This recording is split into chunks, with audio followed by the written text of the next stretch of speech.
So welcome back. So we're now in the last phase, which is our bookkeeping phase. So we've done our sales part, we've gone through our process, we've actually completed the job and done all that process. So now we've got these last couple of things to do to actually get paid. So let's jump back into the software. So the first thing we want to do is let's go into accounting, and we're going to see there's one invoice to validate, i.e. to validate is to process. Another way we can get to this is if we go back into our sales order, and up the top here we can see there's one invoice here. I can click on that and get to the invoice, or I can go to the accounting and click on this. I get to this is the same invoice, just a couple of different ways to get there. It is very convenient. Often I find myself doing a lot of things from just from the sales order, just because everything's in one place and I don't need, I can jump all around the system and still stay within that sales order. And as you see, I've got a link back here to that sales order as well. Anyway, at the moment this is in draft, so it hasn't been posted yet. It's not an official invoice yet. It's just really just a draft. I can modify all these bits and pieces if I want to, if I want to adjust it. But yeah, as I said, it's still in draft. This might be something that you might actually pay a bookkeeper to do, or you might do it yourself. It is actually pretty simple once you understand how the process works. But I know for a lot of particularly tradies, that sort of thing, that bookkeepers are cheap. It's very easy to find bookkeepers around the place, and they don't cost a lot of money. So yeah, whether you do it yourself or you outsource it to a bookkeeper, that's up to you. All right. So first thing we really need to do is put an invoice date in. So you always put in today's date's the invoice. If there's any references and things in there, make sure there's always the payment terms are always set. Delivery date, yes, whatever. Journals, I won't worry about going into that too much here. I'll go into all this stuff in a lot of detail in the full course.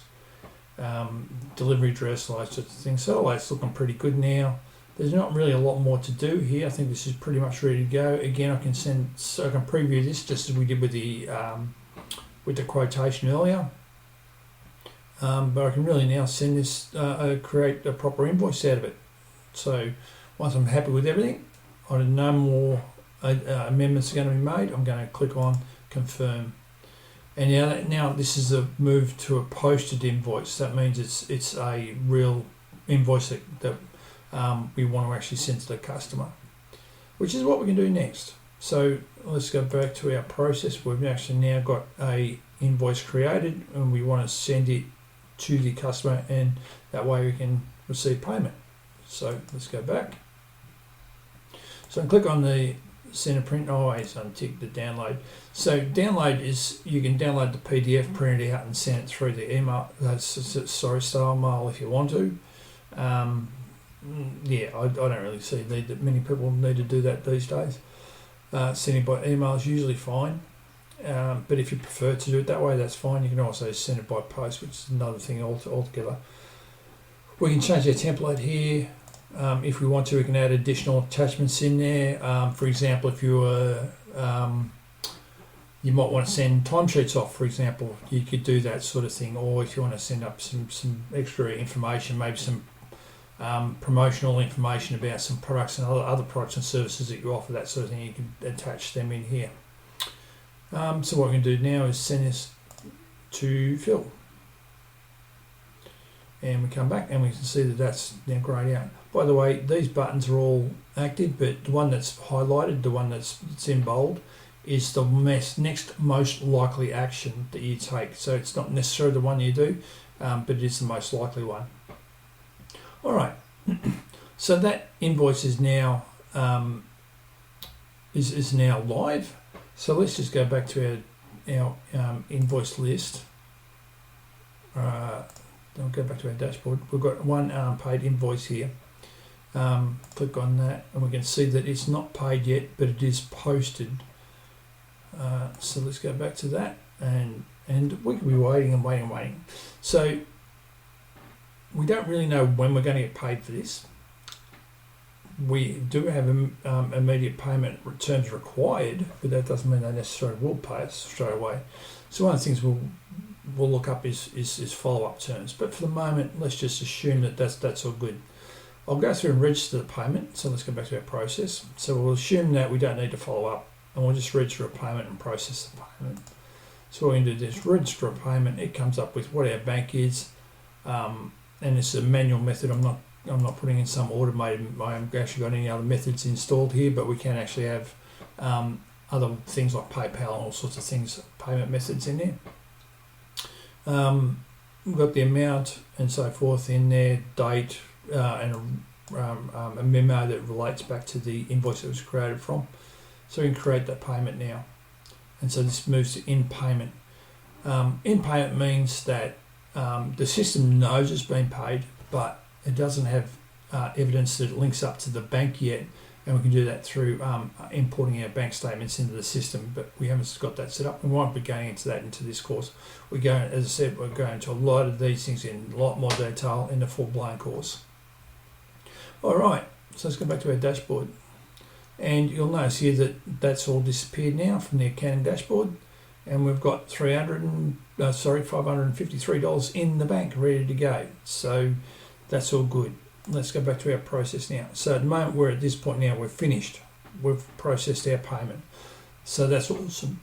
There are other bookkeeping things that would need to be done, such as reconciling bank accounts, those sorts of things that a bookkeeper would normally do. Again, go into that in more detail in the full-blown course, but we won't be going into that just here. Let's have a quick look at follow-ups for a minute, because this is something that a lot of us hate doing. We hate having to follow up and chase people for money. So let's see how we can do that. So if I have a look at we're in our accounting module here. If I go into configuration, I'll scroll down a little bit, and we've got follow-up levels. And each company can have different follow-up levels, and you can have multiple companies in each one of these databases. But anyway, this is our Morgan Hope Services, which is the name of our business here. I have set up here. And so what the follow-up action is to send a first email reminder in 15 days, and also send a letter. I can turn these on and off if I want to. I can say, don't send letter, and save that. So now I'll just send. What will happen is the system will automatically send an email if I choose to, or I can say it's a manual action. I tick that box if I want to do it manually. So if it was due today and I didn't pay it in 15 days' time, I can expect an email from the system that'll say, hey, you haven't paid this bill yet, I hope everything's okay, that sort of thing. If you still don't get any response, if your still hasn't been marked as paid yet, you then can send a letter and an email. So that's in 30 days. And then if you still don't, it's going to remind us to give the customer a call, send a letter and call them as well, which is a manual action. So that's our follow-up level, so we can automate through the system. So we, usually if the system sends out an email saying, hey, you haven't paid yet, they usually pay, 90% of the time, they'll pay on that first email. Sometimes it gets to that second email and letter after 30 days, but it's a bit of a problem if you get to that 40 days. That's when you've got some real problem clients, and probably ones you won't deal with in the future. So that's the way I can configure these, and what I can do here too is I can go to my follow-ups and see what do I need to send out for this particular date. What are my follow-ups? What do I need to do at the moment? All these are empty because I don't really have any in the system. What do I need? What are the manual ones I need to do? And I can analyse the follow-ups here as well. So anyway, lots more that we go into we actually teach this entire system from end to end. This is an awesome system. This particular one is the free version of it. We've also got the enterprise version of it, which has a lot more features. The community version that we're looking at here has about 80% of the functionality, and usually for most small businesses, this is absolutely heaps. This does everything you could possibly want or need. And there is, as I said before, about 40,000 or more additional apps you can add. So if you don't have the right app in here, for example, this one is a vehicle log, where we can track how we're using our vehicles at the end of the financial year. we need to calculate how much was used for business use, how much was personal use, and we need to supply the information to the ATO. And then, as I said, in the full-blown course, we've actually got things like how do you do your GST payments, those sorts of things. How do you run projects from here? We can do lots of other things. If you've got a manufacturing business, you've got maintenance and repairs, so internal maintenance of internal equipment, that sort of thing. And then we've got repairs. If you're running a repair shop where people are bringing in a few things for you to repair, you can do that. You can do those sorts of things as well. There's a heap of things in here. Anyway, getting off track, let's just do our summary now. So, over the last couple of videos, we've seen how an inquiry can come in, how we've gathered some information, how we've turned that into a quote, how we've sent that off to get approval, and turned that into a sales order. Then we've moved into the operational part where we've scheduled the job, made sure we've got all the parts and materials we needed. Then we've done the job, and then we've marked everything off as complete at the end of that process. And then we moved into the bookkeeping part where we create the invoice, or send off the invoice to the customer and get payments for it and process those payments.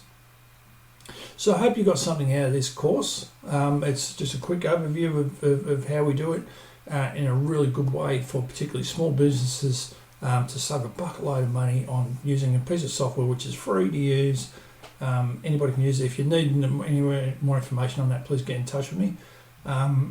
And yeah, that's about it. If you want more information about our full course, where we go into in a lot of depth and using a real system where you create these things for yourself in the system, and follow through step by step and make sure you understand everything before you actually go live on your real system, then that's we've got a whole course dedicated to that, which is a paid for course.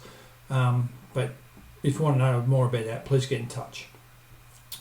All right, thank you very much.